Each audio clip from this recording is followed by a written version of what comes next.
Hi friends, how are you? A very good morning to all of you. So today is 15th November. चलिए देखते हैं आज क्या था। एक पेज वन पे था, प्रेसिडेंट रामनाथ कोविंद ने, आपको पता है प्रेसिडेंट प्रोमलगेट करते हैं ऑर्डिनेंसेस जब भी कोई एक हाउस या दोनों हाउस सेशन में नहीं होते हैं। तो उन्होंने ऑर्डिनेंस लेके आए हैं जिसमें उन्होंने कहा है कि अब टेन्योर जो है एक्सटेंड होगा सीबीआई का और इन्फोर्समेंट डायरेक्टरेट का from 2 years to up to 5 years। Basically क्या है, 2 years का फिक्स टर्म होता है, बट अब उनको 3 एनुअल एक्सटेंशंस दिए जा सकते हैं। इसमें आपको पहले तो ये देखना होगा सीबीआई किस एक्ट के अंडर आता है। CBI comes under Delhi special police establishment. ये तो हम पूरा चैप्टर पढ़ते भी है पॉलिटी में। बेसिकली हमें ईडी डायरेक्टर्स पोस्ट का नहीं पता होता, वो याद रखिएगा, वो सीबीसी एक्ट के अंडर आता है।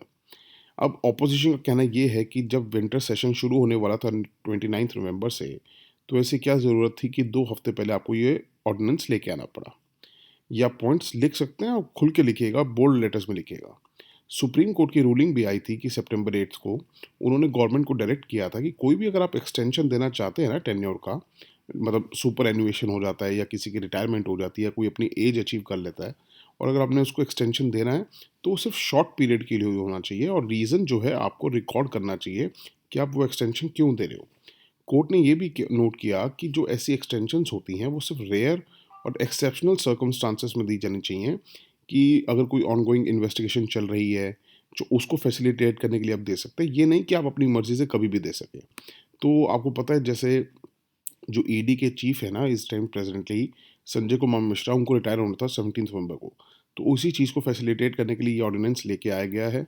तो अब ये एक एक साल करके इनकी बढ़ा सकेंगे। अब पेज 5 पे था एक अमराबाद टाइगर रिजर्व। ये थोड़ा सा प्रीलिम्स फैक्ट है, याद रख लिएगा। अमराबाद टाइगर रिजर्व जो है नल्लामल्ला हिल्स में है, तेलंगाना में। और वहाँ पे एक लार्ज प्रेजेंस है चेंचू ट्राइब की। चेंचू ट्राइब इंपॉर्टेंट हो जाता है, कई बार पूछ लिया जाता है। ये शेड्यूल्ड ट्राइब है। कहाँ कहाँ मिलती है? आंध्र प्रदेश, तेलंगाना, कर्नाटक, उड़ीसा।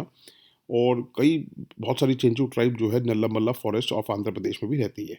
अब ये आंध्र प्रदेश अब तेलंगाना हो गया है बेसिकली। और ये एबोरिजिनल ट्राइब है। इनका बेसिकली रहना का सलीका जो है वो हंटिंग और गैदरिंग के हिसाब से है। एक एडिटोरियल डिस्कशन करेंगे, इससे पहले एक बारी पेज 8 पे थोड़ा सा प्रेजेंस फैक्ट था। केसर हिंद बटरफ्लाई, ये कहाँ कहाँ मिलती है याद रखिएगा। It is found along the eastern Himalayas. और अगर हम वर्ल्ड वाइड बात करें तो Nepal, Bhutan, Myanmar, Laos, Vietnam, southern China. इसको स्टेट बटरफ्लाई बनाया गया अरुणाचल प्रदेश का। ये schedule 2 of wild life protection act में आती है। ठीक है। उसके बाद एक एडिटोरियल था, आप लोगों ने देखा होगा, अभी हमने पीछे एक लेक्चर में डिस्कस भी किया था, नोट भी बनाया था दिल्ली डिक्लेरेशन का। तो उसमें से थोड़े उसी को अपडेट कीजिएगा कि जो भी मीटिंग हुई थी नेशनल सिक्योरिटी एडवाइजर्स की, उन्होंने क्या क्या कंसर्न शो करें, क्या क्या पॉइंट्स आए हैं। उन्होंने एक तो कहा है कि यहाँ से अफगान सॉइल से इसको यूज़ नहीं किया जाए टेररिज्म फैलाने के लिए। दूसरा उन्हें पॉइंट रखा है कि प्रोडक्शन ऑफ अफगान ओपियम पे कंट्रोल रखा जाए।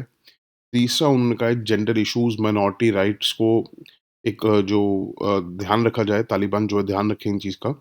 और एक open and truly inclusive government form करे वहाँ पे, जिसमें सारे अफ़गान पीपल्स के रिप्रेजेंटेटिव हों, और पार्टिसिपेशन हो of all the sections of society, उनके एडमिनिस्ट्रेटिव स्ट्रक्चर में भी, पॉलिटिकल स्ट्रक्चर में भी। ठीक है। उन्होंने शो किया था कि वहाँ पे सोशल, इकोनॉमिक और ह्यूमैनिटेरियन सिचुएशन अफ़गानिस्तान में जो है बहुत बदतर हो गई है, और उन्हें अर्जेंट ह्यूमैनिटेरियन असिस्टेंस की बात करी टू द अफ़गान पीपल। और द हार्ड फैक्ट हमें पता करना होगा, इसमें हम लिख सकते हैं बाद में, ये सब उन्होंने बातें करी, मगर हार्ड फैक्ट ये है कि तालिबान ने इस बार जो है मिलिट्री विक्ट्री पाई है। और 1990s के अगर हम बात करें तो इससे बार अलग है, क्योंकि इस बार ये तालिबान जो है पूरा ही पूरा अफ़गानिस्तान कंट्रोल करने जा रहा है। और हम कहेंगे कि ऑल द पार्टिसिपेंट्स जो दिल्ली डायलॉग में थे, जितने भी पार्टिसिपेंट कंट्रीज़ थी, सिर्फ़ इंडिया को छोड़ के सबके कॉन्टैक्ट्स हैं तालिबान के साथ ओपनली। हमारे थोड़े से कॉन्टैक्ट्स जो हैं कोवर्टली हैं, उनके ओपनली मेंटेन्ड हैं। एंड चाहे वो उनमें से कोई ये समझता हो कि तालिबान एक नेगेटिव पॉलिटिकल फ़ोर्स है, बट उन्होंने ओपनली अपने डायलॉग्स शुरू कर रखे हैं, ओपनली कॉन्टैक्ट्स तालिबान के साथ बना रखे हैं। तो हमें देखना होगा कि जो हम ये कलेक्टिव कॉल दे रहे हैं इंक्लूसिव गवर्नमेंट की तालिबान में, बट हम ये देखेंगे इवेंचुअली कि जितनी भी स्टेट्स पार्टिसिपेंट स्टेट थी ना, इंडिविजुअली ही सेटल करेंगे अपने आप को, अपने अपने हिसाब से, अपनी कंट्री के हिसाब से, अपने जो उनको बेनिफिट लगेगा उस हिसाब से ही वो सेटल करेंगे तालिबान गवर्नमेंट के साथ, despite we are giving collective call. क्योंकि हम देख सकते हैं कि दिल्ली डिक्लेरेशन के तुरंत बाद रशिया की प्रेस स्टेटमेंट भी आई थी। उन्होंने रिवील किया था कि हर एक कंट्री अपने हिसाब से ही बात करेगी, अपने इंटरेस्ट में बात करेगी तालिबान के साथ। कॉमन पोजीशन कोई भी नहीं लेगा। कहते हैं इंडिया को भी एक मल्टीफेसेटेड डिप्लोमेटिक गेम खेलनी पड़ेगी to safeguard and promote it interest in Afghanistan. ठीक है? और वो जब तक वो गेम जॉइन नहीं कर सकता, जब तक वो अपनी री-एस्टैब्लिश नहीं करेगा प्रेज़ेंस इन काबुल, चाहे वो मिशन खोल के हो, चाहे वो एम्बेसी खोल के हो, चाहे कैसे भी हो। थोड़ा-सा केयरफुली करना पड़ेगा but we have to establish our presence. India ने भी कहा था कि हम 50,000 टन वीट भी भेजेंगे फॉर द अफ़गान पीपल, जिसको तालिबान ने वेलकम किया था। उन्होंने कहा था पाकिस्तान को एग्री करने के लिए। उस वक़्त हम देख रहे हैं पाकिस्तान ऑब्स्ट्रक्शंस कर रहा है। तो अच्छी बात है अगर वो करता भी है तो हम उसमें हम बद दिखेगा अफ़गान के पीपल को दिखेगा कि कितनी नेगेटिविटी फैला रहा है पाकिस्तान।